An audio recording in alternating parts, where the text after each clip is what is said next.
Dear compatriots, it gives me immense joy to welcome each and every one of you, young and old, to this brand new year 2024. We must lift up our hand to Almighty God in gratitude for His grace and benevolence to our country and our lives in the year 2023 that has just gone by. The year was a very challenging one. It was eventful in so many ways. For our country, it was a transition year that saw a peaceful, orderly, and successful transfer of power from one administration to another, marking the yet another remarkable step in our 24 years of unbroken democracy. It was a year you, the gracious people of this blessed nation, entrust your faith in me with a clear mandate to make our country better, to revamp our economy, restore our security within our borders, revitalize our floundering industrial sector, boost agricultural production, increase national productivity, and set our country on an irreversible path towards national progress that we and future generations will forever be proud of. The task of building a better nation and making sure we have a Nigerian society that cares for all our citizens is the reason I ran to become your president. It was the core of my renewed hope campaign message, on the basis of which you voted me as president.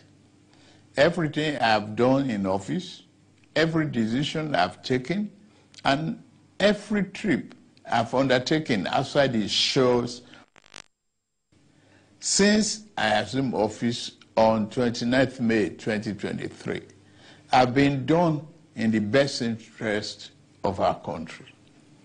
Over the past 7 months of our administration, I have taken some difficult and yet necessary decisions to save our country from fiscal catastrophe. One of those decisions was the removal of fuel subsidy, which had become an unsustainable financial burden on our country for decades.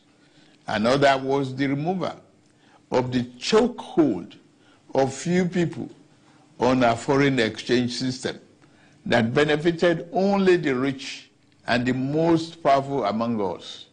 Without doubt, these two decisions brought some discomfort to individuals, families, and businesses.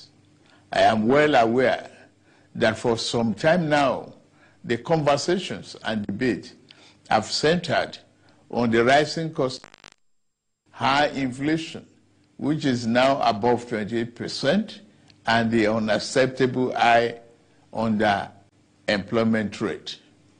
From the boardroom at the broad streets in Lagos to the main streets of Kano and Nembe Creeks in Bayelsa, I hear the groans of Nigerians who work hard every day to provide for themselves and their families.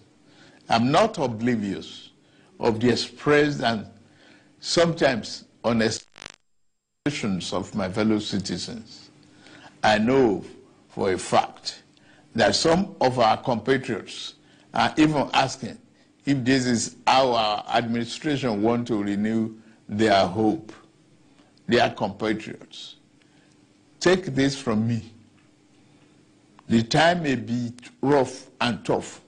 However, our spirit must remain unbowed because tough times never last.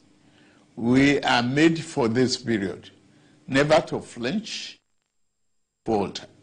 The socio-economic challenges of today should energize and rekindle our love and faith in the promise of Nigeria.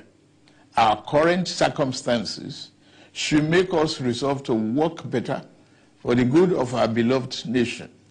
Our situation should make us resolve that this new year 2024, each and every one of us will commit to be better citizens.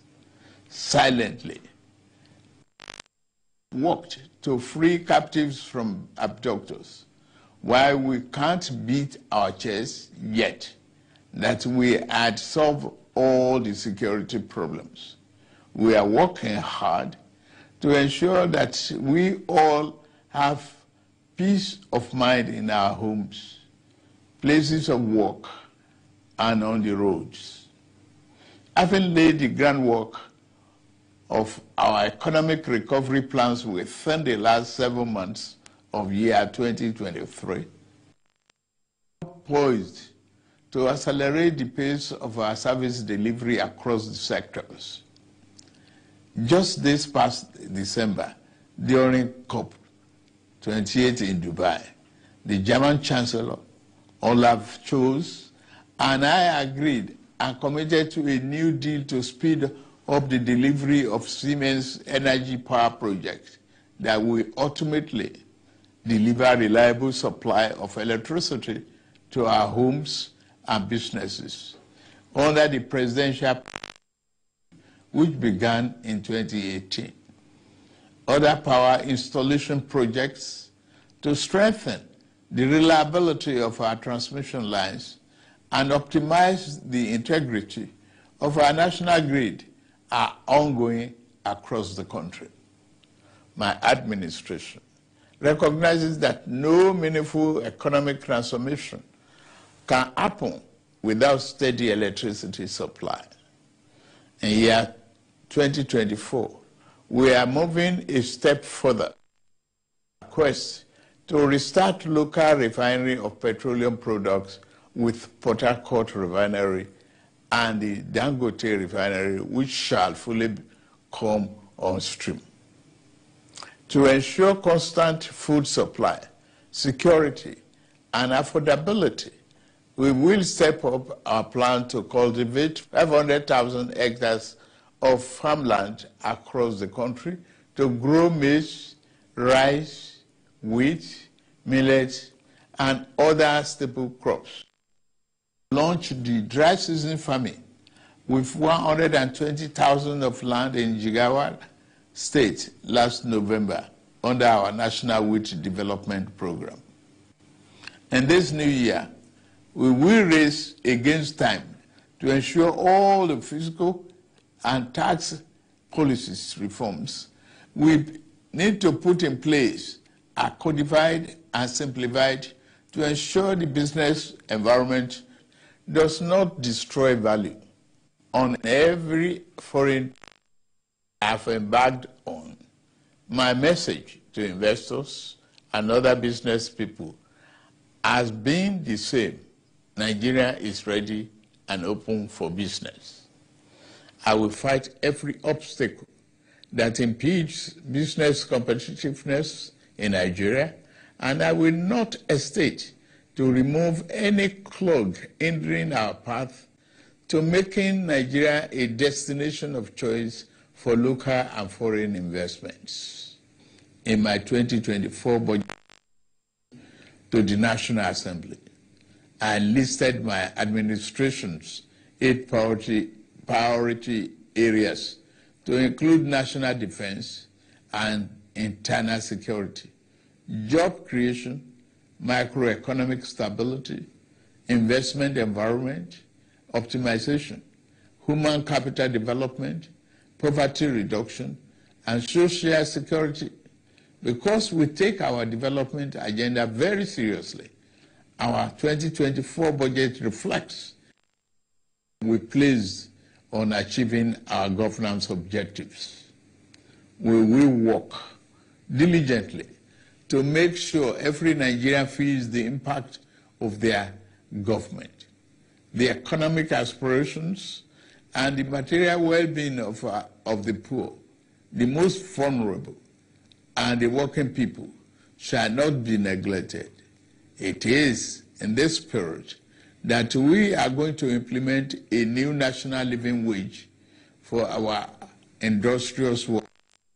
This new year, it is not only good economics to do this, it's also a morally and politically correct thing to do. I took an oath to serve this country and give my best at all times. Like I said in the past, no excuse for poor performance from any of my appointees will be good enough. It is the reason I put in place a policy coordination, evaluation, monitoring, and delivery in the presidency to make sure that governance output improves in the living condition of our people. We have set the parameters for evaluation. Within the first quarter of this year, ministers and head of agencies with a future in this administration that I lead will continue to show themselves. Fellow Nigerians, my major ambition in government as a senator in the Republic, as governor of Lagos State for 8 years, and now as the president of this blessed country, is to build a fair and equitable society and close the widening inequality gap, while I believe the rich should enjoy their legitimately earned wealth. Our minimum bargain must be that any Nigerian that works hard and diligent enough will have a chance to get ahead. I must add that because God didn't create us with equal talents and strengths, I cannot guarantee that we will have equal outcomes when we work hard. But my government, in this new year, 2024 and beyond, we work to give every Nigerian equal opportunity to strive and to thrive. For the new year to yield all its good benefits to us, as individuals, as a people, we must be prepared to play our part. The job of building a prosperous nation is not the job of president, governors, ministers, lawmakers, and government officials alone. Our destinies are connected as members of this household of Nigeria. Our language, creed, ethnicity, and religious belief, even when they are not, will never make us work at cross purposes. In this new year, let us resolve that as joint heir to the Nigerian Commonwealth, we will work for the peace, progress, and stability of our country. I extend this call to my political opponents in the last election. Election is over. It is time for all of us to work together for the sake of our country. We must let the light carry men and women, young and old, shine bright and brighter to illuminate our path to a glorious dawn. I wish all of us a happy and prosperous year 2024. May God continue to bless the Federal Republic of Nigeria.